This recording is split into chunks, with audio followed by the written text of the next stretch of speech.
in a group mode or in a webinar mode or a lecture mode. Okay. Right?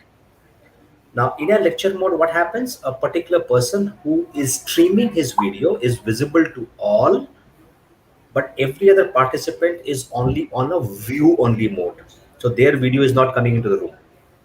But in a meeting scenario, the way we are doing now, everybody's video and audio channel is open, right? So our rooms are in two ways. One is a webinar mode or a group mode, correct?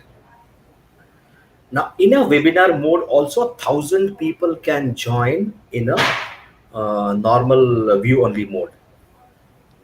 But getting this 1,000 people join into a room, and you are charged for every users, Correct. correct? So that becomes a bomb as far as cost is concerned. Now you are aware of RTMP streaming, right? Correct. So we provide that RTMP streaming as well. Mm-hmm. So in RTMP streaming, what happens? One particular person enters the room, Enablex room. So you are charged only for that one person.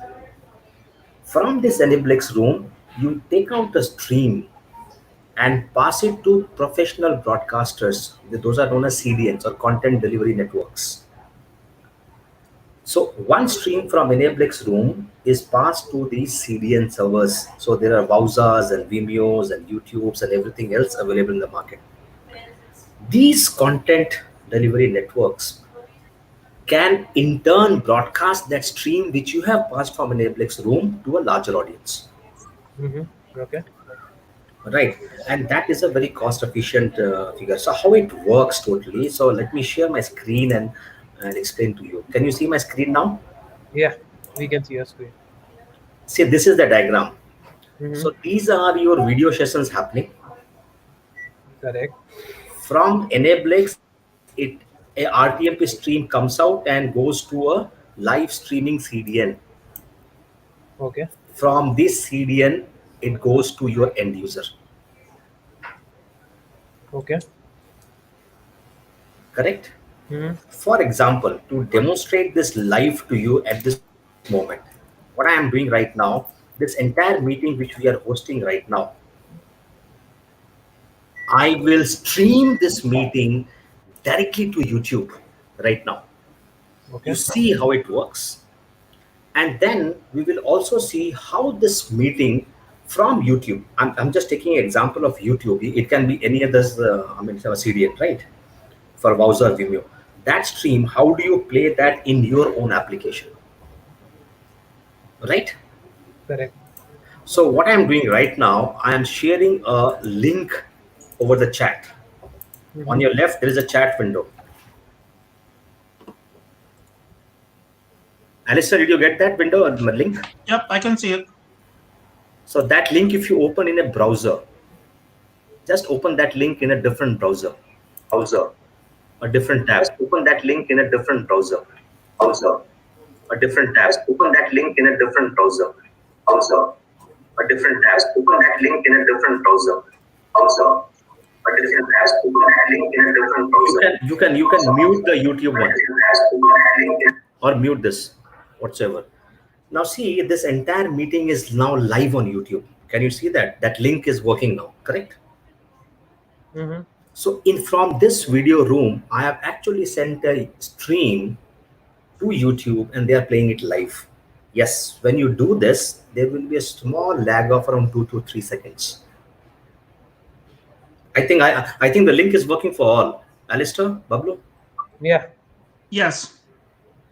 Right.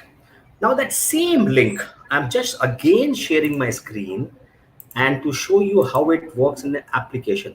Now this is a small application which, small HTML page which I created. So it's stored in my local machine. Can you see this? Mm-hmm. Now same link from the YouTube is actually playing. So I am not broadcasting this. So this is a previous one recorded which I'm broadcasting. Right. So this link is now playing here. Can you see that? Mm-hmm. Now here there is no YouTube logo, but here I have one more example. There is a YouTube logo also. So these every Wowza or Wowzas Vimeos of the world, they will give you a embed URL which you can put that into your own application and play it around. Okay, so this is a This is again a demo. So this is a playing a meeting which is getting relayed. I hope you're getting the concepts, correct? I'm stopping this. Yes, yes, absolutely. So in this scenario, what happens is that you can reach to a larger audience in a very minimum cost. Okay, but here I have one question. Yeah. Himanshu. Yeah. How I'll monitor if suppose I'm using YouTube Stream or any other browser or Vimeo or whatnot. Okay. How I'll monitor that the user, how much time the user is there on the broadcasting, like So you will have an account in Wowza and Vimeo. who am I? I am a user. No, no, no. You are the person who is using Wowza services. The user is your application user. They are not concerned from where the stream is coming. Is it coming from Wowza, Vimeo, or YouTube? They are not concerned. They are using your application. Mm-hmm. In the backend, what you are doing, you are sending it to the Wowza and you are sending it to your application, from Wowza to your application, correct? So user knows only your application. They are not even concerned from where the stream is coming. Correct. That makes sense. You as an application maker or application owner, you have an account with Wowza. Okay. You get an admin panel to manage that account in Wowza. Mm-hmm. And when you say that I want to schedule a live stream tomorrow, you set up that live stream in Wowza with your account credentials. Mm-hmm.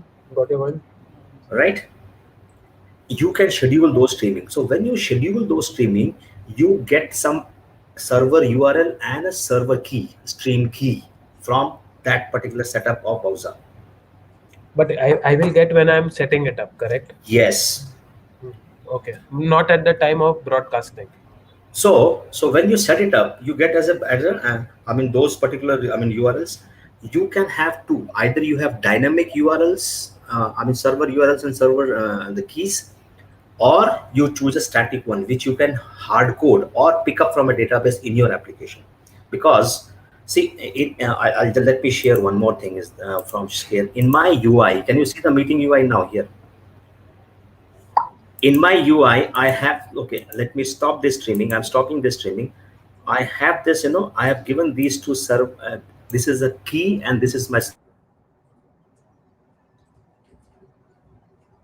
Hello. Yeah, I think he clicked something that maybe blank out his screen.